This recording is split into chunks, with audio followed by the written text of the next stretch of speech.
നമസ്കാരം. Lights camera action എന്ന നമ്മുടെ ചാനലിലേക്ക് ഒരിക്കൽ കൂടി സ്വാഗതം. ഞാൻ നിങ്ങളുടെ ശാന്തിയുള്ള ദിനേശ്.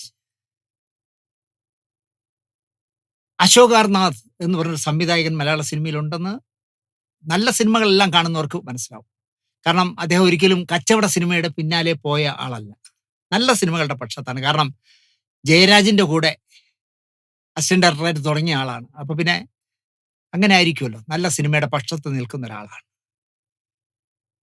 ആദ്യം സംവിധാനം ചെയ്ത സിനിമയ്ക്ക് തന്നെ സഫലം.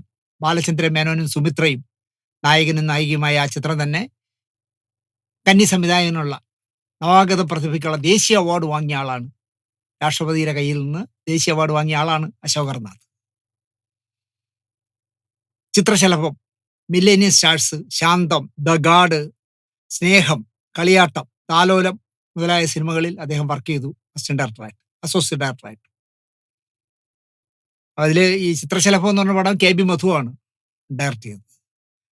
നമ്മുടെ ദ ഗാർഡ് ആണെങ്കിൽ ഹക്കീമാണ് സംവിധാനം ചെയ്തത്. 2003 സഫലം ചെയ്തു. 2005 ഡിസംബർ ചെയ്തു. 2008 മിഴികൾ സാക്ഷി.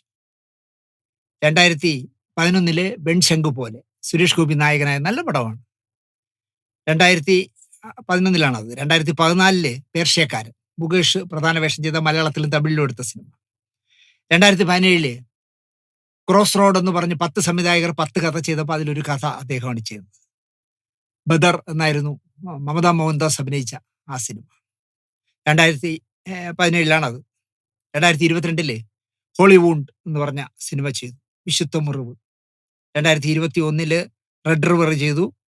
പിന്നെ ഒരില്ല തണൽ എന്ന് പറഞ്ഞൊരു സിനിമയും ചെയ്തു. പിന്നെ കുറെ സീരിയലുകളും അദ്ദേഹം ചെയ്തിരുന്നു. ബാലചന്ദ്ര മേനോൻ ബാരിസ്റ്റർ നമ്പ്യാർ എന്ന് പറഞ്ഞ കഥാപാത്രമായിരുന്നു സഫലത്തിൽ ചെയ്തത്. സുമിത്ര സുഭദ്ര എന്ന ക്യാരക്ടർ. ആ ഭാര്യയും ഭർത്താവും വയസ്സായ ജീവിതത്തിലെ അവസാന റീൽ ഓടിക്കൊണ്ടിരിക്കുന്ന ഭാര്യയും ഭർത്താവുമായിട്ട് മനോഹരമായി ചെയ്ത സിനിമയായിരുന്നു. പിന്നെ മനോജ് കെ ജയൻ ഉണ്ടായിരുന്നു, ഉമ്മയുണ്ടായിരുന്നു, മധുപാൽ ഉണ്ടായിരുന്നു, കൊച്ചു പ്രേമൻ, ശ്രീദേവി ഉണ്ണി അടക്കം വലിയൊരു താരനിര അതിലുണ്ടായിരുന്നു. പിന്നീട് സംവിധായകനായി മാറിയ അനിൽ തോമസ് ആയിരുന്നു എന്റെ ശത്രു എന്ന് വേണമെങ്കിൽ പറയാം. അനിൽ തോമസ് ആയിരുന്നു അതിന്റെ നിർമ്മാതാവ്. ജാസി ഗിഫ്റ്റ് ആദ്യമായി ഒരു പാട്ടിന് സംഗീതം കൊടുക്കുന്നത് സഫലത്തിലാണ്. ആ സഫലത്തിലെ പാട്ട് കേട്ടിട്ടായിരിക്കണം ലജ്ജാവതിയെ ചെയ്യാൻ ഗുരുനാഥനായ ജയരാജ് വിളിച്ചതെന്ന് എനിക്ക് തോന്നുന്നു. രമേശ് നാരായണനാണ് വേറെ ഒന്നോ രണ്ടോ പാട്ട് ചെയ്തത്. മധു നീലകണ്ഠനായിരുന്നു ക്യാമറ. തൂവെള്ള തൂവെള്ള തൂഷസിൽ വാനിൽ കാർമേഘ ശരമാല എന്ന് പറഞ്ഞ് രാജേഷ് വിജയ്, ഞാൻ അടുത്ത സമയം വരെ വിചാരിച്ചിരുന്നത് അത് ഉണ്ണിമേനോനോ യേശുദാസോ പാടിയതാണെന്നാണ്. പക്ഷേ അത് രാജേഷ് വിജയ് എന്ന് പറഞ്ഞ് തിരുവനന്തപുരത്തുകാരനായ ഒരു ചെറുപ്പക്കാരനാണ് ആ പാട്ട് ചെയ്തത്.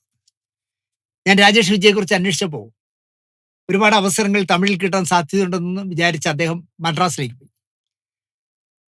അമ്മത്തന്ന് ഇറങ്ങുകയും ചെയ്തു, ഇല്ലത്തെത്തിയില്ല എന്ന് പറഞ്ഞ പോലെ ഇവിടം വിട്ട് മദ്രാസിലേക്ക് സെറ്റിൽ ആവുകയും ചെയ്തു. മദ്രാസിൽ വിചാരിച്ച അവസരങ്ങൾ കിട്ടാതെയും പോയി. അല്ലെങ്കിൽ ഈ സഫലത്തിലെ ഈ തൂവുന്നു ഉഷസ്സിൽ എന്നുള്ള പാട്ടോടുകൂടി അദ്ദേഹം മലയാളത്തിൽ നല്ല ശ്രദ്ധേയനാകേണ്ടതാണ്. എൻ്റെ നല്ല പരിചയക്കാരനായ തങ്കം തിരുവട്ടാറാണ് ഇതിലെ പാട്ടുകൾ എഴുതിയത്. മാടമ്പ് കുഞ്ഞുകുട്ടൻ്റെതായിരുന്നു തിരക്കഥ. സഫലത്തെക്കുറിച്ച് രസകരമായ നിരവധി കഥകളുണ്ട്. അതിലൊന്ന്, ഈ സിനിമയിലെ പ്രധാന ലൊക്കേഷനായി ഒരു വീട് കണ്ടെത്തി. അപ്പോ വീടിനേക്കാൾ അശോക് അർനാഥിനെ ഇഷ്ടപ്പെട്ടത് വീടിനോട് ചേർന്ന് തന്നെ ഒരു മാവ് നിൽപ്പുണ്ട്. ആ മാവിലാണെങ്കിൽ നല്ല ആരോഗ്യമുള്ള മാവായിരുന്നു, പക്ഷെ അതിൽ ഇത്തിള് പിടിച്ചു. നിങ്ങൾക്കറിയാലോ, ഇത്തിൾ ഒരിക്കലും മണ്ണിൽ നിന്ന് വളം എടുക്കുകയില്ലല്ലോ. ഏത് മരത്തിൽ ചാരിയിരിക്കും ആ മരത്തിന്റെ ആഹാരം വലിച്ചെടുക്കുകയല്ലേ ചെയ്യുന്നത്. അങ്ങനെ ആ മരം ശോഷിച്ചു പോകും. അങ്ങനെ ആരോഗ്യമുള്ള ഈ മാവ് ഇത്തിള് പിടിച്ച് എന്താ പറയുക, ആരോഗ്യം നഷ്ടപ്പെട്ട് നിൽക്കുന്ന ഒരവസ്ഥയായിരുന്നു വീട്ടിന്റെ മുറ്റത്ത്. ക്ഷീണിതയായി നിൽക്കുന്ന അവസ്ഥ. ബാരിസ്റ്റർ നമ്പ്യാരുടെ ജീവിതകഥയുടെ അനുഭവവും അങ്ങനെ തന്നെയാണ്. സീനുകൾ എടുക്കുമ്പോൾ ബാരിസ്റ്റർ നമ്പ്യാരെയും ഈ ഇത്തിൾ പിടിച്ച് നിൽക്കുന്ന മാവിനെയും കൂടി ചേർത്ത് ചില ഷോട്ടുകൾ എടുക്കണം എന്നൊക്കെ അശോക് അർനാഥ് സ്വപ്നം കണ്ടു. ആ വീട് അങ്ങ് ഫിക്സ് ചെയ്തു. ചിത്രീകരണത്തിനായി ചെന്ന അശോക് അർനാഥ് ശരിക്കും ഞെട്ടി. കാരണം മുറ്റത്ത് ഇത്തിൾ പിടിച്ച് നിന്ന മാവിനെയൊക്കെ മുറിച്ചു മാറ്റി മുറ്റം മനോഹരമാക്കിയിട്ടിരിക്കുന്നു വീട്ടുകാർ. കാര്യം തിരക്കിയപ്പോഴാണ് അറിയുന്നത്, ഞങ്ങളുടെ നാട്ടിൽ ഞങ്ങളുടെ വീട്ടിൽ ആദ്യമായി ഷൂട്ടിങ്ങിന് നിങ്ങൾ വരുമ്പോൾ നിങ്ങൾക്ക് ബുദ്ധിമുട്ടുണ്ടാവാതിരിക്കാൻ ഞാൻ മരമൊക്കെ വെട്ടിമാറ്റി മുറ്റമൊക്കെ നന്നാക്കി എന്നാണ് വീട്ടുടമസ്ഥൻ പറഞ്ഞത്. അപ്പോൾ അശോകാർനാഥ് ആകെ തകർന്നു പോയി. കാരണം ഈ ഇത്തിൾ പിടിച്ച മാവ് ഈ സിനിമയിലെ ഒരു കഥാപാത്രമാണ്. ആ മാവിനെ ഇങ്ങനെ വെട്ടിമുറിച്ച് കളഞ്ഞ് ഇങ്ങനെ ഷൂട്ട് ചെയ്യുമെന്ന് ഇങ്ങനെ ആലോചിച്ച് അവസാനം ആർട്ട് ഡയറക്ടർ പറഞ്ഞു നമുക്കൊരു മാവ് അവിടെ വച്ച് പിടിപ്പിക്കാമെന്ന് പറഞ്ഞു. എവിടെയോ ചെന്ന് ഒരു വലിയ മാവിനെ ക്രെയിനൊക്കെ ഉപയോഗിച്ച് പിഴുതെടുത്ത് ഈ വീട്ടുമുറ്റത്ത് കൊണ്ടുവന്ന് നട്ടു, വലിയ മാവിനെ. എന്നിട്ട് ചിത്രീകരണം തീരുന്നത് വരെയും മാവിൻ്റെ ഇലയൊന്നും ഉണങ്ങാതിരിക്കാൻ സ്പ്രേ ഒക്കെ അടിച്ച് എങ്ങനെയൊക്കെ അഡ്ജസ്റ്റ് ചെയ്ത് ഷൂട്ട് ചെയ്യേണ്ടി വന്നു. ഇതിങ്ങനെ പലയിടത്തും ഇതുപോലുള്ള അനുഭവം പറ്റാറുണ്ട്. മുമ്പ് കമൽ എവിടെയോ ഒരിടത്ത് പറഞ്ഞു, സംവിധായകൻ കമല് ഒരാളുടെ സമൃദ്ധമായ താടിയൊക്കെ കണ്ടപ്പോൾ, കമലാണോ സത്യനന്ദിക്കാടാണോ, അയാളെ ഒരു കഥാപാത്രത്തിന് ഫിക്സ് ചെയ്തു, നിങ്ങളെ ഞങ്ങളെ പടത്തിൽ അഭിനയിപ്പിക്കുന്നു എന്ന് പറഞ്ഞു. ഷൂട്ടിംഗ് ദിവസം അയാൾ വന്നു, ഈ സംവിധായകന് മനസ്സിലായില്ല അത് സത്യനന്ദിക്കാടാണോ കമലാണോ എന്ന് പറഞ്ഞു. അപ്പോൾ ഇയാൾ വന്നു, സാർ നമസ്കാരം. നമസ്കാരം എന്ന് പറഞ്ഞിട്ട് ഷൂട്ടിംഗ് നടക്കുകയാണ്. അവസാനം ഇയാൾക്ക് മനസ്സിലായി എന്നെ മനസ്സിലായില്ല എന്ന്. അവസാനം പറഞ്ഞു, സാർ ഞാൻ ഇന്നയാളാണ്. നിങ്ങളോ? നിങ്ങളുടെ ഈ താടി വെച്ച മുഖം കണ്ടല്ലേ ഞാൻ നിങ്ങളെ ഫിക്സ് ചെയ്തത്. ഇയാൾ താടിയൊക്കെ എടുത്ത് വിജയൊക്കെ എടുത്ത് നല്ല ക്ലീൻ ഷേവ് ആയിട്ടാണ് എത്തിയത്. അങ്ങനെ ഈ എന്താ പറയാ സഫലം എന്ന് പറഞ്ഞ പടത്തിൽ ഇത്തിൾ പിടിച്ചത് മാവിനെ ചിത്രീകരണത്തിന്റെ സൗകര്യത്തിന് വേണ്ടി മുറിച്ചു മാറ്റിയ കഥയുണ്ട്. ഡ്രീം സിറ്റി എന്ന് പറഞ്ഞ പരമ്പര ചെയ്തു. പിന്നെ മിഴികൾ സാക്ഷി മോഹൻലാലിനെ നായകനാക്കി. പേർഷ്യക്കാരൻ, വെൺശങ്ക് പോലെ ഞാൻ നേരത്തെ പറഞ്ഞല്ലോ, അശോകർനാഥ് ചെയ്തതെല്ലാം ഓരോ ഇതും സീരിയലായാലും സിനിമയായാലും നല്ല രസമായിരുന്നു. അപ്പോൾ ഈ മിഴികൾ സാക്ഷി അടക്കമുള്ള അശോകർനാഥിന്റെ വർക്കുകൾ നിർമ്മിച്ചത് ദുബായ് ബേസ് ചെയ്ത് നല്ല ബിസിനസ് നടത്തിക്കൊണ്ടിരുന്ന ഒരു VR ദാസാണ്. അദ്ദേഹം ഭാരതപ്പുഴയുടെ തീരത്ത് ഐവർ മഠത്തിന്റെ തൊട്ടടുത്ത് താമസിച്ചിരുന്ന ആളാണ്. 50 വർഷം അദ്ദേഹം പ്രവാസ ജീവിതം നയിച്ചു. നല്ല മനുഷ്യനായിരുന്നു, നല്ല നിർമ്മാതാവായിരുന്നു. ഒരുപാട് കാലം നല്ല സിനിമകളുടെ പക്ഷത്ത് നിന്നിട്ട്, അദ്ദേഹത്തിനും ഈ അടിപൊളി പടം എടുത്ത് ഓടണമെന്നില്ല, നല്ല സിനിമയുടെ പക്ഷത്ത് നിൽക്കണം എന്ന് മനസ്സുകൊണ്ട് ആഗ്രഹിച്ച മനുഷ്യനായിരുന്നു ഈ VR ദാസ്. അദ്ദേഹം ഒരു യാത്രക്കിടയിൽ, ഫ്ലൈറ്റ് യാത്രക്കിടയിൽ ശ്യാമപ്രസാദിനെ പരിചയപ്പെട്ടു. അപ്പൊ ശ്യാമപ്രസാദ് പറഞ്ഞു, ഞാൻ താങ്കളുടെ നാടിന് തൊട്ടടുത്ത് തന്നെ പാലക്കാട്ടുകാരനാണ്, രാജഗോപാലിന്റെ മകനാണെന്നൊക്കെ പറഞ്ഞ് പരിചയപ്പെട്ടപ്പോൾ അദ്ദേഹത്തിന് ഇഷ്ടപ്പെട്ടു. കാര്യങ്ങൾ പറഞ്ഞു വന്നപ്പോൾ അദ്ദേഹം ഒരു സംവിധായകനാണ് എന്ന് പറഞ്ഞപ്പോൾ, നമുക്ക് എൻ്റെ സ്ഥാപനങ്ങളൊക്കെ ഉള്ളത് ദുബായിലാണ്, അവിടെ വെച്ചൊരു സീരിയൽ ചെയ്യാമോ? ചെയ്യാം. അങ്ങനെയാണ് ശ്യാമപ്രസാദ് മണൽ നഗരം എന്ന് പറഞ്ഞ് രതീഷിനെ നായകനാക്കിക്കൊണ്ട് ഒരു സീരിയൽ ചെയ്തു. ആ സീരിയൽ നല്ല ഏഷ്യാനെറ്റിൽ നല്ല ശ്രദ്ധിക്കപ്പെട്ട സീരിയൽ, നിലവാരമുള്ള ഒരു സീരിയലായിരുന്നു. പിന്നെ ഡ്രീം സിറ്റി ചെയ്തു. PN മേനോനെ കൊണ്ട് നേർക്ക് നേരെ എന്ന് പറഞ്ഞ സിനിമ ചെയ്തു. പിന്നെ മിഴികൾ സാക്ഷി ചെയ്തു. അവസാനം ചെയ്ത് കളർ ബലൂൺ എന്ന് പറഞ്ഞൊരു പടമായിരുന്നു. 2023 ജനുവരി 28 73-ാമത്തെ വയസ്സിൽ അദ്ദേഹം വിട പറഞ്ഞു. ഹാർട്ട് അറ്റാക്ക് ആയിരുന്നു, പാവം. സൈബർ വിഷൻ എന്നായിരുന്നു അദ്ദേഹത്തിന്റെ ബാനറിന്റെ പേര്. ഭാര്യയുടെ പേര് വിലാസിനി, മക്കള് രജിത ദാസും സജിത ദാസും. അവര് ദുബായിൽ എനിക്ക് തോന്നുന്നു ഇപ്പൊ ബിസിനസ് നടത്തി ജീവിക്കുന്നു തോന്നുന്നു. ഈ സൈബർ വിഷന്റെ മണൽ നഗരം BR പ്രസാദ്, നമ്മൾ മരിച്ചുപോയ BR പ്രസാദ് ആയിരുന്നു തിരക്കഥ എഴുതിയത്. അത് കഴിഞ്ഞ് സജി സുരേന്ദ്രനെ കൊണ്ട് ഈ പറയുന്ന BR ദാസ് ആഴം എന്ന് പറഞ്ഞ ടെലിസിനിമ ചെയ്തു. ആ ടെലിസിനിമ സംസ്ഥാന അവാർഡൊക്കെ വാങ്ങി നടത്തുവാണ്. പിന്നെ ഡ്രീം സിറ്റി എന്ന് പറഞ്ഞ പരമ്പര, പിന്നെ കളർ ബലൂണും എന്താ പറയാ നേർക്ക് നേറിന്റെയും സ്ക്രിപ്റ്റ് എഴുതിയത് 2004 PN മേനോൻ ചെയ്ത സിനിമയുടെ സ്ക്രിപ്റ്റ് എഴുതിയതും BR പ്രസാദ് ആയിരുന്നു. എന്തായാലും നല്ല സിനിമയുടെ പക്ഷത്ത് നിൽക്കണം എന്ന് ആഗ്രഹിച്ച മനുഷ്യനായിരുന്നു ഈ പറയുന്ന VR ദാസ്. രതീഷും ശ്രീരാമനും രവി വെള്ളത്തോളും മധുപാലും ഊർമിള ഉണ്ണിയും ദേവി അജിത്തും അടക്കം ഒരു വലിയ താരനിര ഈ മണൽ നഗരത്തിലുണ്ടായിരുന്നു. മിഴികൾ സാക്ഷി ചെയ്യുന്നത് 2008 മണൽ നഗരത്തിന്റെ നിർവാഹകൻ വഴിയാണ്, അതായത് ശ്യാമപ്രസാദിന്റെ മണൽ നഗരത്തിന്റെ നിർവഹണം നടത്തിയിരുന്ന ആൾ വഴിയാണ് മിഴികൾ സാക്ഷി ചെയ്യാനുള്ള ഓഫർ അശോകർനാഥിന് ലഭിക്കുന്നത്. അടിപൊളിയൊന്നും സിനിമയൊന്നും ചെയ്യില്ലെന്ന് ഞാൻ നേരത്തെ പറഞ്ഞല്ലോ. അദ്ദേഹം ഈ കഥ കേട്ടപ്പോൾ, പറയുന്ന സബ്ജക്റ്റ് കേട്ടപ്പോൾ നല്ല സബ്ജക്റ്റ് ആണെന്ന് തോന്നി. ജയരാജന്റെ സ്കൂളിൽ നിന്നും വന്ന അശോകർനാഥും അടിപൊളി ഒരു സിനിമയുടെ ആളല്ലാത്തതുകൊണ്ട് അവർക്ക് പെട്ടെന്ന് ഈ പറഞ്ഞ VR ദാസിനും അശോകർനാഥിനും അടുക്കാൻ പറ്റി. 2008 സുമാരി ചേച്ചി മികച്ച നടിയാകും എന്ന് കരുതി ഈ മിഴികൾ സാക്ഷി എന്ന് പറഞ്ഞ സിനിമയിലെ കുനമ്മായി എന്ന് പറഞ്ഞ ആ വേഷം കൊണ്ട്.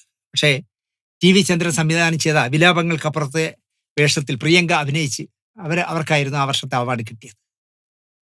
ഈ സിനിമ മുഖത്തല എന്ന് പറഞ്ഞ സ്ഥലത്താണ് ഷൂട്ട് ചെയ്തത്. അനിൽ മുഖത്തലയാണ് ഇതിന്റെ സ്ക്രിപ്റ്റ്. വേറൊരു മുഖത്തലക്കാരൻ അതിലുണ്ടായിരുന്നു, വിജയൻ മുഖത്തല. ഞാൻ ഇതിനെപ്പറ്റി പലരോടും പല വിവരങ്ങളും ചോദിച്ച് മനസ്സിലാക്കുമ്പോൾ വിജയൻ മുഖത്തലയെക്കുറിച്ച് എന്റെ പരിചയക്കാരനാണ്. എന്റെ പരിചയക്കാരന്റെ ഒരു കഥ ഞാൻ മുമ്പ് പറഞ്ഞിട്ടുണ്ട്. ഇനി വീണ്ടും പറയുന്നത് ശരിയല്ല. മല്ലിക ചേച്ചിയുമായിട്ട് ബന്ധപ്പെട്ട് മല്ലിക ചേച്ചി എന്റെ മുന്നിൽ തോറ്റ് തൊപ്പിയിടുന്നത് മുഴുവൻ കണ്ട ആളാണ് വിജയൻ മുഖത്തല.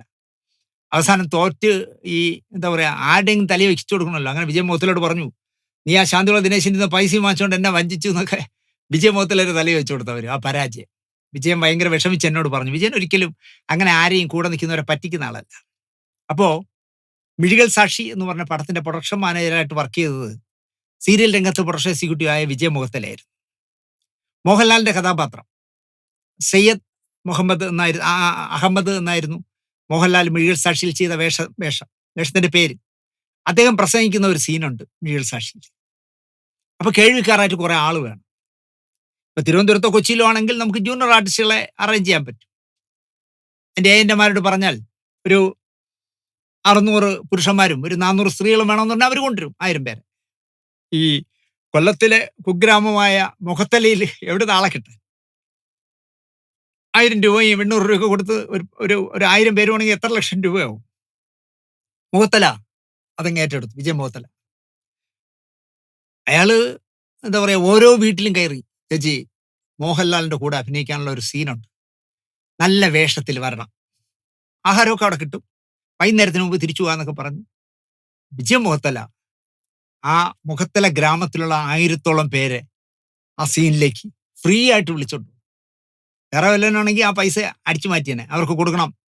നമ്മൾ ജൂനിയർ ആർട്ടിസ്റ്റുകളായിരുന്നെങ്കിൽ ആണുങ്ങൾക്ക് 800-ഉം പെണ്ണുങ്ങൾക്ക് 1000-ഉം കൊടുത്താൽ മതി. ഇത് മുഖത്തലിലായോണ്ട് ആണുങ്ങൾക്ക് 1500-ഉം പെണ്ണുങ്ങൾക്ക് 1000 കൊടുക്കണമെന്നൊക്കെ പറഞ്ഞ് വേണമെങ്കിൽ വേന്ദ്രന്മാരെ അടിച്ചു മാറ്റിയേനെ. പക്ഷെ വിജയ് മുഖത്തല അങ്ങനെയുള്ള ഒരാളല്ല. അതുകൊണ്ട് വലിയ വിജയമാക്കി മാറ്റി.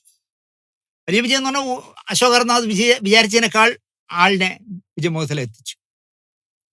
വിജയ് മുഖത്തലെ പറ്റി പറയുന്നത്, ഷൂട്ടിംഗ് നടക്കുന്നിടത്ത് വെച്ച് സംവിധായകൻ പറയുന്നത്, വിജയ 2 തീവെട്ടി വേണമല്ലോ എന്ന് പറഞ്ഞാൽ 5 മിനിറ്റിനുള്ളിൽ വിജയ് 4 തീവെട്ടി കൊണ്ടുവരും. വിജയ 2 കരിക്ക് വേണമല്ലോ എന്ന് പറഞ്ഞാൽ കരിക്കടക്കം ആൾ അന്വേഷിച്ച് നടക്കില്ല, വിജയൻ തന്നെ ആ നിൽക്കുന്ന വേഷത്തോടെ തെങ്ങിക്കറി അടക്കുമെന്നാണ് പറയുന്നത്. ആ വിജയന്റെ ആത്മാർത്ഥത സെറ്റിൽ വലിയ സംസാരമായി. മിഴികൾ സാക്ഷിക്ക് ശേഷം ആർ ദാസ് നിർമ്മിച്ച വർക്കുകളിലൊക്കെ വേറെ സംവിധായകരും പ്രൊഡക്ഷൻ എക്സിക്യൂട്ടീവും ഒക്കെ ആയിക്കോട്ടെ, പക്ഷെ പ്രൊഡക്ഷൻ മാനേജരായിട്ട് വിജയനെ വയ്ക്കണമെന്ന് അദ്ദേഹം വാശി പിടിക്കുമായിരുന്നു. മിഴികൾ സാക്ഷികളുടെ സംഗീത സംവിധായകൻ സിനിമാ രംഗത്ത് എല്ലാവരും സ്വാമി എന്ന് വിളിക്കുന്ന ദക്ഷിണാമൂർത്തി സ്വാമിയായിരുന്നു. സ്വാമിയാണെങ്കിൽ 1950-ൽ ഉദയ നിർമ്മിച്ച നല്ല തങ്കയിലൂടെ സംഗീത സംവിധായകനായ ആളാണ് ദക്ഷിണാമൂർത്തി സ്വാമി. അഭയദേവായിരുന്നു നല്ല തങ്ക എന്ന് പറഞ്ഞ സിനിമയിൽ പാട്ടെഴുതിയത്. അതായത് ദക്ഷിണാമൂർത്തി സ്വാമി ആദ്യമായിട്ട് സംഗീതം കൊടുത്ത പടത്തിന് പാട്ടെഴുതിയത് അഭയദേവായിരുന്നു. പിന്നെ ചന്ദ്രിക, ജീവിത നൗക, നവലോകം, അമ്മ, വേലക്കാരൻ, ലോകനീതി, ആശാദീപം തുടങ്ങി കുറേ സിനിമകളിൽ സ്വാമി സംഗീതം കൊടുത്തു. 1960-ൽ സീത എന്ന് പറഞ്ഞ അഭയദേവ് എഴുതിയ പാട്ടുകളുള്ള സീത എന്ന് പറഞ്ഞ ഉദയയുടെ ചിത്രത്തിൽ മലയാളത്തിലെ എക്കാലത്തെയും സൂപ്പർ ഹിറ്റായ താരാട്ടുപാട്ട്, പാട്ടുപാടി ഉറക്കാൻ ഞാൻ താമരപ്പും പൈതലെ കേട്ട് കേട്ട് നീ ഉറങ്ങൂ എന്ന് പറയുന്ന മനോഹരമായ പാട്ട് ദക്ഷിണാമൂർത്തി സ്വാമി സംഗീതം കൊടുത്തതാണ്. അത് കഴിഞ്ഞ് ജ്ഞാനസുന്ദരി എന്ന് പറഞ്ഞ പടത്തിൽ മിണ്ടാത്തത് എന്താണ് തത്തേ, ഒന്നും മിണ്ടാത്തത് എന്താണ് തത്തേ എന്ന് പറഞ്ഞ് കൗവർ പുരുഷോത്തമൻ സാർ പാടിയ എക്കാലത്തെയും മനോഹരമായ ഒരു സിനിമ പാട്ടൊന്നും തോന്നേയില്ല. എനിക്ക് പാടാൻ അറിയാമായിരുന്നെങ്കിൽ ഞാൻ പാടി കേൾപ്പിച്ചത്. നിങ്ങൾ യൂട്യൂബിൽ തപ്പിയിട്ട് കേട്ടു നോക്കണം. മിണ്ടാത്തത് എന്താണ് തത്തേന്ന് അടിച്ചാൽ മതി, കിട്ടും. അവിടെ മുതൽ ദക്ഷിണാമൂർത്തി സ്വാമി പറന്ന് നടന്ന് വർക്ക് ചെയ്യായിരുന്നു എന്ന് പറയാം. ഞാൻ ഈ വിഷയവുമായി സംസാരിക്കാൻ വേണ്ടി സെർച്ച് ചെയ്യുമ്പോഴാണ് ഒരു കാര്യം എനിക്ക് മനസ്സിലായത്. വയലാർ, പി ഭാസ്കരൻ തുടങ്ങി നിരവധി പേരോടൊപ്പം, നമ്മൾ പേര് പറയാൻ പാടില്ലാത്ത മഹാന്റെ അടക്കം ഒരുപാട് സൂപ്പർ ഹിറ്റ് ഗാനങ്ങൾ സംഗീതം കൊടുത്ത ആളാണ് ദക്ഷിണാമൂർത്തി സ്വാമി. പക്ഷേ സ്വാമിയോടൊപ്പം മെരിലാൻഡിന്റെ അധ്യാപികയ്ക്കായി മാത്രമാണ് ONV കുറുപ്പ് സാർ പാട്ടെഴുതിയത്. അതും സൂപ്പർ ഹിറ്റായ പള്ളിമണികളെ സ്വർലോക ഗീതത്തിന് ഉറവുകളെ എന്ന് പറഞ്ഞ നല്ലൊരു നാടിനായി എന്നൊക്കെ പറഞ്ഞ മനോഹരമായ പാട്ടാണ്. അത് സൂപ്പർ ഹിറ്റായ പാട്ടായിരുന്നു. പക്ഷെ എന്തുകൊണ്ടോ പിന്നീട് ONV ദക്ഷിണാമൂർത്തി ടീം സജീവമായില്ല. എന്താണ് കാരണമെന്ന് എനിക്കറിയില്ല.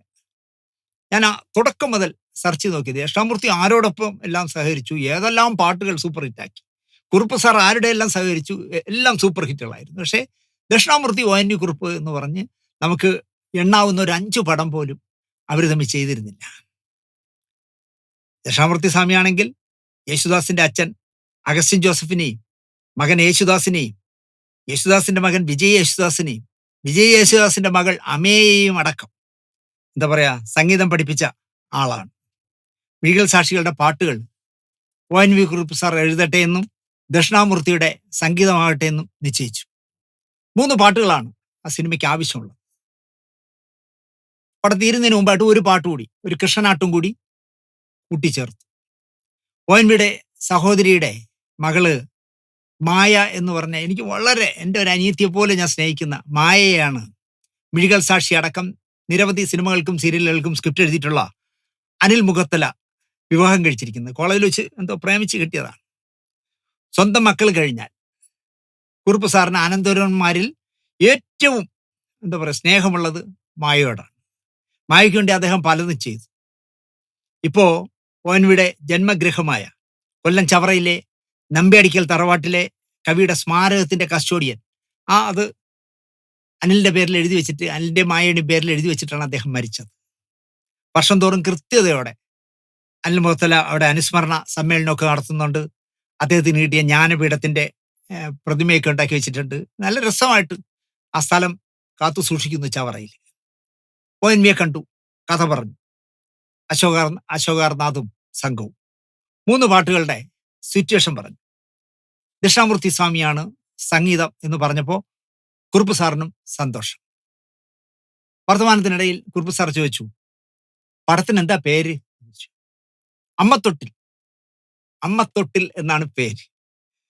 മെയിൻ കഥാപാത്രത്തിന്റെ പേര് കൂനിയമ്മ എന്നാണ്. വേണമെങ്കിൽ പടത്തിന് അമ്മത്തൊട്ടിൽ എന്ന് വേണ്ട എങ്കിൽ കൂനിയമ്മ എന്നും ഇടാം. ലബ്ബ സാഹിബിന്റെയും കൂനിയമ്മയുടെയും മകനാണ് സയ്യിദ് അഹമ്മദ്. അയാൾ ഏതോ തീവ്രവാദ ഗ്രൂപ്പുമായി ബന്ധപ്പെട്ടിരുന്നുവെന്ന് പോലീസിന് സംശയം. ഒരു സ്ഫോടന കേസിന്റെ മാസ്റ്റർ ബ്രെയിൻ അയാളാണെന്നും സാഹചര്യ തെളിവുകളുണ്ട്. അയാളെ ശിക്ഷിച്ചു, തൂക്കിക്കൊന്നു. ഈ പറഞ്ഞ സയ്യിദ് ഇല്ല, അയാളെ തൂക്കിക്കൊന്നു. ലബ്ബ സാഹിബും മരിച്ചു. കൂനിയമ്മ അനാഥയായി. അവര് ഒരമ്പലത്തിൽ അഭയം തേടി അവിടുത്തെ പണികൾ ചെയ്ത് ജീവിച്ചു. ഭക്തർക്കും നാട്ടുകാർക്കും പ്രിയപ്പെട്ട കൂനിയമ്മയായി അവർ ജീവിച്ചു. അതാണ് ഈ മിഴികൾ സാക്ഷി എന്ന് പറഞ്ഞ സിനിമയുടെ വിഷയം. കുറുപ്പ് സാർ പറഞ്ഞു, അശോകേ, സിനിമയുടെ ടൈറ്റിൽ മാറ്റിയാൽ നന്നാവും. ഈ അമ്മത്തൊട്ടിലൊക്കെ ക്ലീഷയാണെന്നേ, അത് മാറ്റണം, മാറ്റി ചിന്തിക്കണം എന്ന് കുറുപ്പ് സാർ പറഞ്ഞു. നിർമ്മാതാവ് വി ആർ ദാസും അതിനോട് യോജിച്ചു. ടൈറ്റിൽ മാറ്റാനുള്ള ആലോചനകൾ പല വഴിക്ക് പോയി. കൂനിയമ്മ ആകേണ്ടത് സുകുമാരി ചേച്ചിയാണെന്ന് ആദ്യമേ ഉറപ്പിച്ചിരുന്നു. മകൻ സയ്യിദ് അഹമ്മദ് ആകേണ്ടത് സുരേഷ് ഗോപിയാണ്. ലബ്ബ സാഹിബ് നെടുമുടി വേണു. കാതർകുട്ടി എന്നുള്ളൊരു ക്യാരക്ടർ മാള, വാസുദേവ വർമ്മ എന്നുള്ള വേഷം കൊച്ചുപ്രേമൻ, അരവിന്ദ് എന്ന കൂടിയാട്ട നർത്തകനായിട്ട് വിനീത്, കൃഷ്ണനാട്ടം നടത്തുന്നത് വിനീതാണ്. ആദിത്യ വർമ്മ എന്നുള്ള ക്യാരക്ടർ മനോജ് ജെയിനും ഉണ്ട്. മറ്റാരെയും തീരുമാനിക്കുന്നതിന് മുമ്പ് സുകുമാരി ചേച്ചിയോട് കഥ പറഞ്ഞ് ഓക്കെ ആക്കണം എന്ന് തീരുമാനിച്ചു. ഇവിടെ തിരുവനന്തപുരത്ത് നാലാഞ്ചിറയില് സുകുമാരി ചേച്ചിയുടെ സഹോദരി താമസമുണ്ട്. നമ്മൾ തിരുവനന്തപുരത്ത് ഷൂട്ടിങ്ങിനൊക്കെ വരുമ്പോൾ സുകുമാരി ചേച്ചി ഹോട്ടലിൽ നിന്ന് മുറി എടുത്ത് കൊടുക്കണ്ട, നാലാഞ്ചിറയിലുള്ള വീട്ടിൽ ചെന്ന് വിളിച്ചാൽ മതി. അതുപോലെ രാത്രി അവിടെ കൊണ്ടാക്കിയാൽ മതി. അവിടെ സഹോദരിയുടെ വീട്ടിൽ പോയി വിശദമായിട്ട് കഥ പറഞ്ഞു. ഇതെനിക്കായുള്ള ആദ്യ സിനിമ, ഞാൻ ചെയ്യും ഇത് എന്ന് വലിയ സന്തോഷത്തോടെ കണ്ണ് നിറഞ്ഞുകൊണ്ട് സുകുമാരി ചേച്ചി പറഞ്ഞു. ഇത് ഞാൻ ചെയ്യും, ഇത് എനിക്ക് വേണ്ടിയുള്ള ആദ്യത്തെ സിനിമയാണ്. ഇതിലെ മകൻ ആരാ എന്ന് ചോദിച്ചു. അശോക് പറഞ്ഞു, സുരേഷ് ഗോപി. സുരേഷ് ഗോപിയോട് പറഞ്ഞോ? ഇല്ല, പറഞ്ഞില്ല. തൽക്കാലം പറയണ്ട. ഈ വേഷം ലാലു ചെയ്താൽ മനോഹരമാകും. ഞാനൊന്ന് സംസാരിക്കട്ടെ. ഇപ്പൊ ലാലു വിദേശത്താണ്, വന്നാൽ ഉടനെ ഞാൻ സംസാരിക്കും. ലാലു കൈയൊഴിഞ്ഞാൽ മാത്രം സുരേഷ് ഗോപിയെ വെച്ചാൽ മതി. അപ്പോ അശോക് അതും പറഞ്ഞു. ഈ കുറു തന്നെ പറഞ്ഞു, ശരി അങ്ങനെ ചെയ്യാം. അങ്ങനെ മോഹൻലാൽ വിദേശത്ത് നിന്ന് എത്തി. സുകുമാരി ചേച്ചി കണ്ടു, കഥ പറഞ്ഞു. എനിക്ക് വേണ്ടിയുള്ള സിനിമയാണ്, ലാലു ആ കഥയൊന്ന് കേൾക്കണം. കൊള്ളാമെങ്കിൽ, നന്നായിട്ടുണ്ട് എന്ന് തോന്നുകയാണെങ്കിൽ എന്റെ മകനായിട്ട് അഭിനയിക്കണം എന്ന് സുകുമാരി ചേച്ചി പറഞ്ഞു. മോഹൻലാൽ സമ്മതിച്ചു. പിന്നെന്താ ചേച്ചി, ഞാൻ കേൾക്കാം, കഥ കേൾക്കാം. ആന്റണി പെരുമ്പാവൂരിനെ വിളിച്ച് മോഹൻലാൽ കാര്യം പറഞ്ഞു. ഇങ്ങനെ സുകുമാരി ചേച്ചിയെ പ്രധാന വേഷം ചെയ്യിക്കുന്ന ഒരു സിനിമയ്ക്ക് വേണ്ടി അവരുടെ മകനായിട്ട് അഭിനയിക്കാനുള്ള ക്യാരക്ടറിന് വേണ്ടിയാണ് വന്നത്. കുറച്ച് ദിവസം എന്തോ മതി. അവരുമായിട്ട് കമ്മ്യൂണിക്കേറ്റ് ചെയ്യാൻ പറഞ്ഞു. അപ്പൊ ആന്റണി വിളിച്ച് അശോകനാഥിനോട് പറഞ്ഞു, നമുക്ക് മറ്റന്നാൾ കഥ കേൾക്കാം. കാര്യങ്ങളെല്ലാം പെട്ടെന്ന് നടക്കുകയാണ്. ഇത്തിക്കര ആറിന്റെ ഇത്തിക്കര പക്കിയ നിങ്ങൾക്ക് അറിയാമല്ലോ, കള്ളൻ, പ്രശസ്തനായ കള്ളൻ. ആ ഇത്തിക്കര ആറിന്റെ തീരത്ത് അനിൽ മോത്തലയുടെ സഹോദരിയുടെ ഒരു വീടുണ്ട്. അവിടെ ഇരുന്നാണ് സ്ക്രിപ്റ്റ് എടുത്തും ചർച്ചകളും ഒക്കെ നടത്തുന്നത്. മറ്റന്നാൾ മോഹൻലാലിനെ കാണും. അതിനു മുമ്പ് ടൈറ്റിൽ, പടത്തിന്റെ പേരെന്താണെന്നുള്ള ടൈറ്റിൽ നിശ്ചയിക്കണം, ഉറപ്പിക്കണം എന്ന് തീരുമാനിച്ചു. അവിടെ ഇരുന്ന ആലോചനകൾ പലരും പല വഴിക്ക് ചിന്തിച്ചു ഏത് പേരിടാം. ഊണ് കഴിഞ്ഞിട്ട് എല്ലാവരും ഉറങ്ങാൻ കിടന്നപ്പോൾ ഈ ചിത്രത്തിന്റെ അസോസിയേറ്റ് ഡയറക്ടർ മാത്രം ഉറങ്ങാതെ സിനിമയ്ക്കൊരു പേരാലോചിച്ചിരുന്നു. സാബു സർഗമാണ് ഇതിന്റെ അസോസിയേറ്റ് ഡയറക്ടർ. അദ്ദേഹം പേരിടലിലൊരു വേന്ദ്രനാണ്. അദ്ദേഹം ആലോചിച്ച് എന്ത് പേരിടാം എന്നിങ്ങനെ ആലോചിച്ചിരുന്ന് പെട്ടെന്ന് അയാൾക്ക് ഉത്തരം കിട്ടി. ഈ സിനിമയ്ക്ക് ഏറ്റവും സൂട്ടബിളായ പേര് മിഴികൾ സാക്ഷി എന്നാണ്. സംവിധായകനും നിർമ്മാതാവിനും അത് കേട്ടപ്പോൾ വലിയ സന്തോഷമായി. ഫിക്സ്, മിഴികൾ സാക്ഷി മതി എന്ന് തീരുമാനിച്ചു. അശോകർനാഥ് വൈന്യു കുറുപ്പ് സാറിനെ വിളിച്ചു. സാർ, മിഴികൾ സാക്ഷി എന്നിട്ടാലോ? കുറുപ്പ് സാറ് സ്വയം പറയും പോലെ പറഞ്ഞു, മിഴികൾ സാക്ഷി. അശോക, ഈ സിനിമയ്ക്ക് ഈ പേര് തന്നെയാണ് 100% ഉത്തമം. കൊച്ചു കുഞ്ഞുങ്ങൾക്ക് ചെവിയിൽ പേര് വിളിക്കുന്നത് പോലെ കുറുപ്പ് സാറ് ഫോണിലൂടെ അശോകന്റെ ചെവിയിലേക്ക് പറഞ്ഞു, മിഴികൾ സാക്ഷി, മിഴികൾ സാക്ഷി, മിഴികൾ സാക്ഷി. 3 പ്രാവശ്യം കുറുപ്പ് സാറ് മിഴികൾ സാക്ഷി എന്ന് പറഞ്ഞ് അതങ്ങ് ഉറപ്പിച്ചു. മിഴികൾ സാക്ഷി എന്ന് DTP എടുത്ത് തിരക്കഥയുടെ മുകളിലൊട്ടിച്ചു. മോഹൻലാലിനെ കാണാൻ പോയി. തിരക്കഥ കയ്യിൽ വാങ്ങിയ മോഹൻലാൽ ആദ്യത്തെ ഒട്ടിച്ചിരിക്കുന്ന ഇങ്ങനെ വായിച്ചു, സൈബർ വിഷന്റെ മിഴികൾ സാക്ഷി. കൊള്ളാലോ എന്ന് മോഹൻലാലിന് തോന്നി. എനിക്ക് തിരക്കഥ വായിക്കണ്ട, നമ്മൾ ചെയ്യുന്നു എന്നായി മോഹൻലാൽ. കാരണം മിഴികൾ സാക്ഷി എന്ന് കേട്ടപ്പോൾ അതിനപ്പുറം ഇനി അതിനകത്ത് എന്തായിരിക്കും സാധനം എന്ന് അദ്ദേഹത്തിന് തോന്നിക്കാണും. ഞാൻ എത്ര ദിവസം വേണം? ഒരു 4 ദിവസം മതി. എവിടെ ലൊക്കേഷൻ? കൊല്ലത്തിനടുത്ത് മുഖത്തല. ഏറ്റു. ബാക്കിയൊക്കെ നിങ്ങൾ ആന്റണി പെരുമ്പാവൂരായിട്ട് സംസാരിക്കും. ആന്റണി പറയും. ടീം നേരെ ആന്റണി പെരുമ്പാവൂരായിട്ട് സംസാരിച്ചു. ആന്റണി ഒരു തുക പറഞ്ഞു. അന്നത്തെ കാലത്ത് ഒരു വലിയ തുകയാണ്. സിനിമയുടെ ബജറ്റിന്റെ പകുതിയോളം വരും ആ തുക. പക്ഷെ ഫിക്സ് ചെയ്തു. കാരണം മോഹൻലാൽ ഈ വേഷം ചെയ്യുമ്പോഴേക്ക് സിനിമയുടെ കളർ മാറിയില്ലേ, ബിസിനസ്സുകളെല്ലാം മാറുമല്ലോ. സാറ്റലൈറ്റ് വാല്യൂ മാറും, ഓവർസീസ് മാറും, CD മാറും, എല്ലാത്തിൻ്റെയും മാറുമല്ലോ. ഫിക്സ് ചെയ്തു. കാരണം നിർമ്മാതാവിനും സംവിധായകനും തിരക്കഥാകൃത്തിനും ലഭിക്കുന്ന വലിയൊരു കാര്യമല്ലേ മോഹൻലാൽ എന്ന സൂപ്പർ താരത്തിനെ കിട്ടാൻ എളുപ്പമല്ലാത്ത 4 ദിവസങ്ങൾ കിട്ടിയിരിക്കുന്നു എന്നത്. വിവരം അറിഞ്ഞ സുകുമാരി ചേച്ചിക്കും വലിയ സന്തോഷം. ഞാൻ പറഞ്ഞത് എൻ്റെ ലാലു സ്വീകരിച്ചല്ലോ, എൻ്റെ മകനായി വരുന്നല്ലോ എന്നുള്ള സന്തോഷം പാവം സുകുമാരി ചേച്ചിക്കും തോന്നി. മിഴികൾ സാക്ഷി എന്ന ടൈറ്റിൽ കൊണ്ടുവന്ന പുത്തൻ ഉണർവില് നിർമ്മാതാവ് വി ആർ ദാസ് സന്തോഷം അദ്ദേഹത്തിന് അടക്കാനായില്ല. കാരണം പെട്ടെന്ന് ഒരു പേര് സാബു സർഗം പറയുന്നു, അത് DTP എടുത്ത് ഒട്ടിക്കുന്നു. കുറുപ്പ് സാറിനെ വിളിക്കുമ്പോൾ കുട്ടികൾക്ക് പേര് ചൊല്ലും പോലെ 3 പ്രാവശ്യം കുറുപ്പ് സാർ ഫോണിൽ കൂടെ പറയുന്നു. മോഹൻലാൽ മിഴികൾ സാക്ഷി എന്ന് വായിച്ചണം തന്നെ പറയുന്നു. ഇനി സ്ക്രിപ്റ്റ് വായിക്കേണ്ടതാ, നമുക്ക് ചെയ്യാം എന്ന് പറയുന്നു. അപ്പോൾ നിർമ്മാതാവ് എന്നുള്ള നിലയ്ക്ക് അദ്ദേഹത്തിന് വലിയ സന്തോഷം.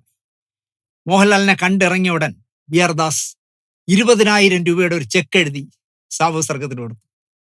ഒരു സംഭാവനയായിട്ട്, അല്ലെങ്കിൽ ഒരു സന്തോഷത്തിന്. ഈ പ്രോജക്റ്റ് ഉണ്ടാക്കിയ പ്രൊഡക്ഷൻ എക്സിക്യൂട്ടീവിന് ഇത് അത്ര സുഖിച്ചില്ല. നിർമ്മാതാവിനോട് പരസ്യമായിട്ട് അയാൾ പ്രതിഷേധിച്ചു. നിങ്ങൾക്ക് വേറെ പണിയില്ലേ?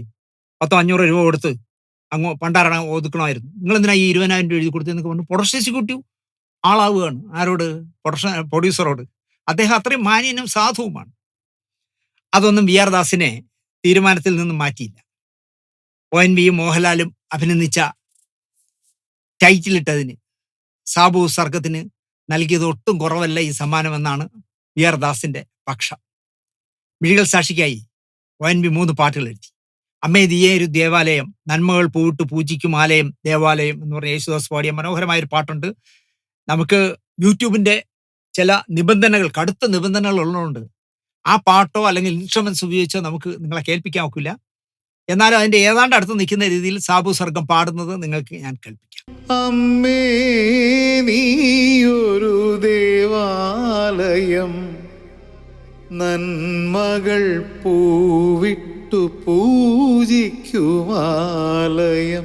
ദേവാലയം ദേവാലയം.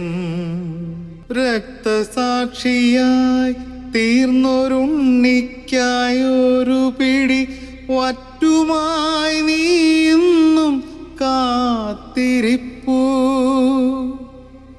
രക്തസാക്ഷിയായി തീർന്നൊരുണ്ണിക്കായൊരു പിടി വറ്റുമായി നീന്നും കാത്തിരിപ്പൂ. നെഞ്ചിലെ നൊമ്പര ജ്വാലകളായി സ്നേഹബന്ധുരേ നീ ഇന്നൊരുകുന്നു. നെഞ്ചിലെ നൊമ്പര ജ്വാലകളായി സ്നേഹബന്ധുരേ നീ ഇന്നൊരുകുന്നു. അമ്മേ നീയൊരു ദേവാലയം. കേട്ടല്ലോ. അങ്ങനെ യേശുദാസ് മനോഹരമായി അന്നും മോഹൻലാലിന്റെ വകയായിരുന്ന വിസ്മയ മാക്സിൽ വന്ന് ആ പാട്ട് പാടിയിട്ട് പോയി. മറ്റു 2 പാട്ടുകൾ എസ് ജാനകിയും കെ എസ് ചിത്രയും പാടി. അപ്പോൾ ഇങ്ങനെ സ്ക്രിപ്റ്റിന്റെ ഡെവലപ്മെന്റ്സ് നടക്കുമ്പോഴാണ് അറിയുന്നത് കൃഷ്ണനാട്ടം നമുക്കിതിൽ ചിത്രീകരിക്കണം. അപ്പോൾ ആ കൃഷ്ണനാട്ടം ചെയ്യേണ്ടത് വിനീത് എന്ന് പറയുന്ന നമ്മുടെ പ്രശസ്തനായ നഗക്ഷതങ്ങളുടെ നായകൻ വിനീതാണ് ആ വേഷം ചെയ്യുന്നത്. അപ്പോൾ മഞ്ജുധര ശീലകാഗൃഹത്തിൽ എന്ന് പറഞ്ഞ പാട്ടാണ്. എൻ കഞ്ചലോചനം നിന്നെ കാത്തിരിപ്പു ഞാൻ കാത്തിരിപ്പു എന്ന് പറഞ്ഞ മനോഹരമായ കുറുപ്പ് സാർ എഴുതിയൊരു പാട്ട്. അപ്പോൾ ഈ കൃഷ്ണനാട്ടം പാട്ടുകൂടി ആകാം എന്ന് തീരുമാനിച്ചു. കഥാസന്ദർഭം പറഞ്ഞപ്പോൾ അവരെ ഇരുത്തിക്കൊണ്ട് 15 മിനിറ്റ് കൊണ്ട് കുറുപ്പ് സാർ ഈ പറഞ്ഞ മഞ്ജുധര എന്ന് പറഞ്ഞ പാട്ട് എഴുതി കൊടുത്ത് അത്രയും സമയം തന്നെ വേണ്ടി വന്നുള്ളൂ ദക്ഷിണാമൂർത്തിക്കും സംഗീതം കൊടുക്കാൻ. ആരെ കൊണ്ട് പാടിക്കും? സമയമില്ല, ഷൂട്ടിംഗ് തുടങ്ങാൻ പോവല്ലേ. പലരുടെയും പേരുകൾ മാറി മാറി പറയുമ്പോൾ അനിൽ മുഖത്തല പറഞ്ഞു, നമുക്ക് മണിക്കുട്ടിയെ കൊണ്ട് പാടിക്കും. മണിക്കുട്ടി ആരെന്നറിയോ? ONV കുറുപ്പ് സാറിന്റെ മകൻ രാജീവിന്റെ മകളാണ് അപർണ. ഒരുപാട് പാട്ടുകൾ പാടിയ പെൺകുട്ടിയാണ് അപർണ. അപർണയെ വീട്ടിലെ ചെല്ലപ്പേര് വിളിക്കുന്നതാണ് മണിക്കുട്ടി. മണിക്കുട്ടിയെ കൊണ്ട് പാടിക്കാം.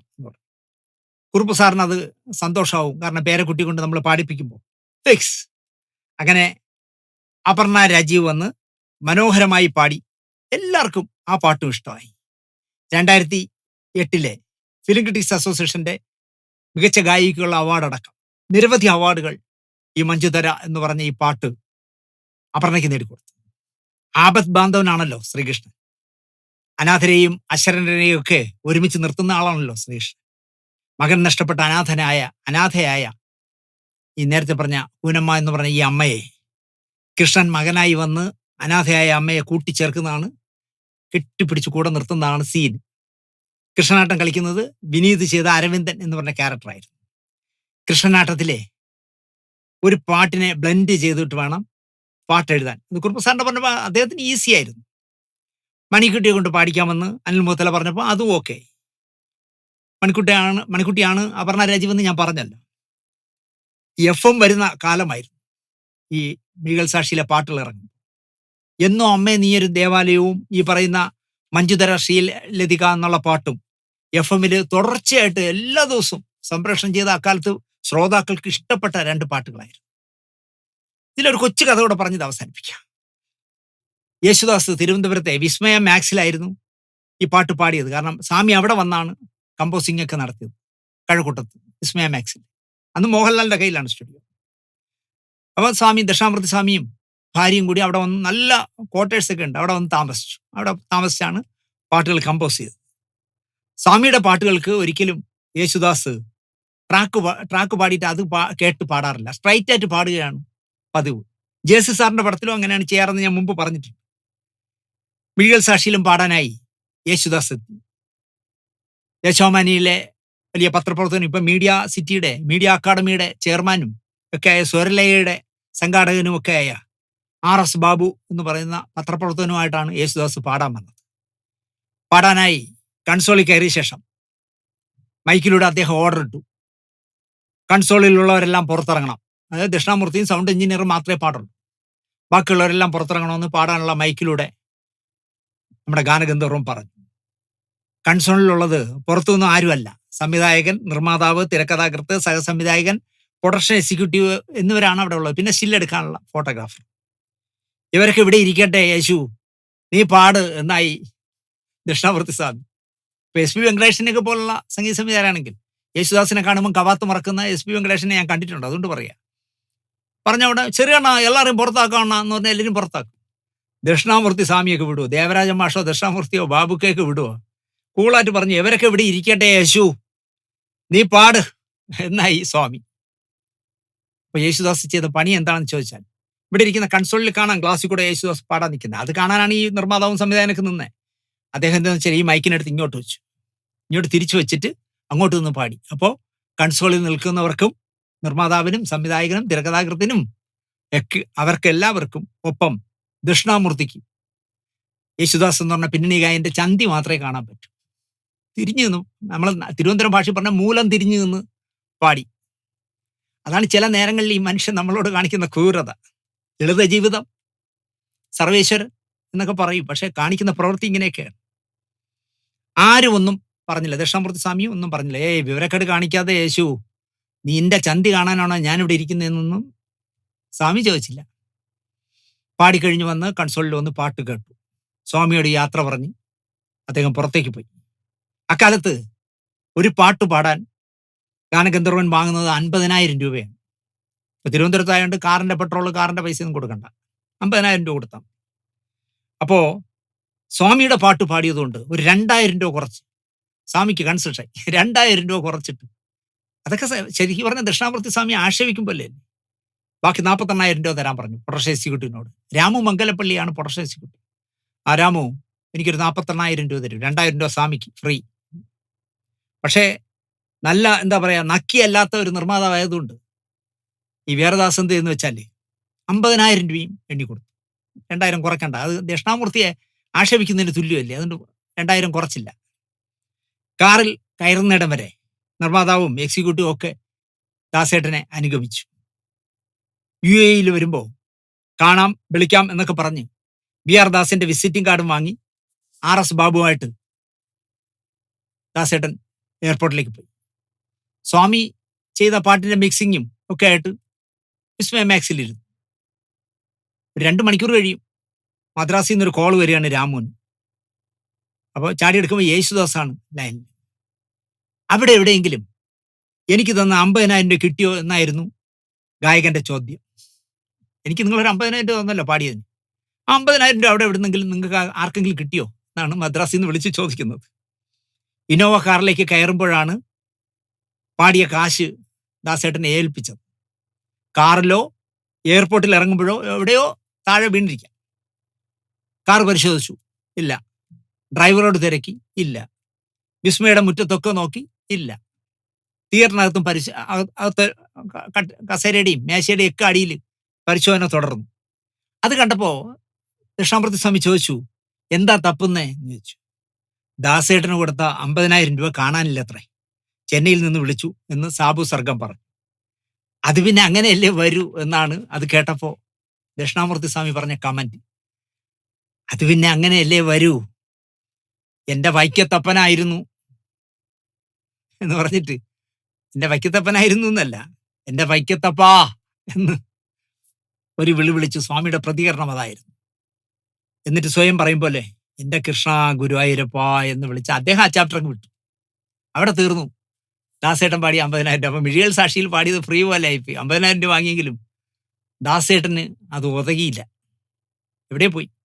ചിലപ്പോൾ ഈ RS ബാബുവായിട്ട് സംസാരിച്ചുകൊണ്ടിരിക്കുമ്പോൾ ഈ കാശ് കൊടുത്ത 50,000 രൂപ കൊടുത്ത കവറ് മടിയിൽ വെച്ചോണ്ടിരുന്ന് കാണും. ഇറങ്ങാനുള്ള രണ്ടുപേരും 2 സൈഡിൽ കൂടെ ഇറങ്ങുമ്പോൾ കാറിന്റെ വലതുവശത്താണ് ദാസേട്ടൻ ഇരുന്നത്, ഇടതുവശത്ത് RS ബാബു ഇരുന്നു. ഇറങ്ങാൻ നേരത്ത് കൊച്ചു ബ്രീഫ് കേസ് കൊടുത്തുകൊണ്ട് ദാസേട്ടൻ ഇറങ്ങിയപ്പോൾ ഈ മുണ്ടിന്റെ മടിയിലിരുന്ന കവർ ചിലപ്പോൾ ഇന്നോവയിൽ വീണ്ടിരിക്കാം, അല്ലെങ്കിൽ റോഡിൽ വീണ്ടിരിക്കാം. അത് എയർപോർട്ടിൽ വന്ന ഏതോ ഭാഗ്യവാൻ കിട്ടിയിരിക്കാം. എന്തായാലും മിഴികൾ സാക്ഷിയിൽ പാടിയ പാട്ട് ഫ്രീ ആയിരുന്നു എന്ന് പറയാം. അതിനേക്കാൾ എനിക്ക് ഇഷ്ടപ്പെട്ടത് ദക്ഷിണാമൂർത്തി സ്വാമി പറഞ്ഞതാണ്, അത് പിന്നെ അങ്ങനെയല്ലേ വരൂ എന്ന്. കാരണം കൺസോളിൽ മൂലം തിരിഞ്ഞു നിന്ന് പാടിയ ആളല്ലേ. അതിന് വൈക്കത്തപ്പ കൊടുത്തതായിരിക്കും എന്നാണ് ദക്ഷിണാമൂർത്തി സ്വാമി വിചാരിച്ചത്.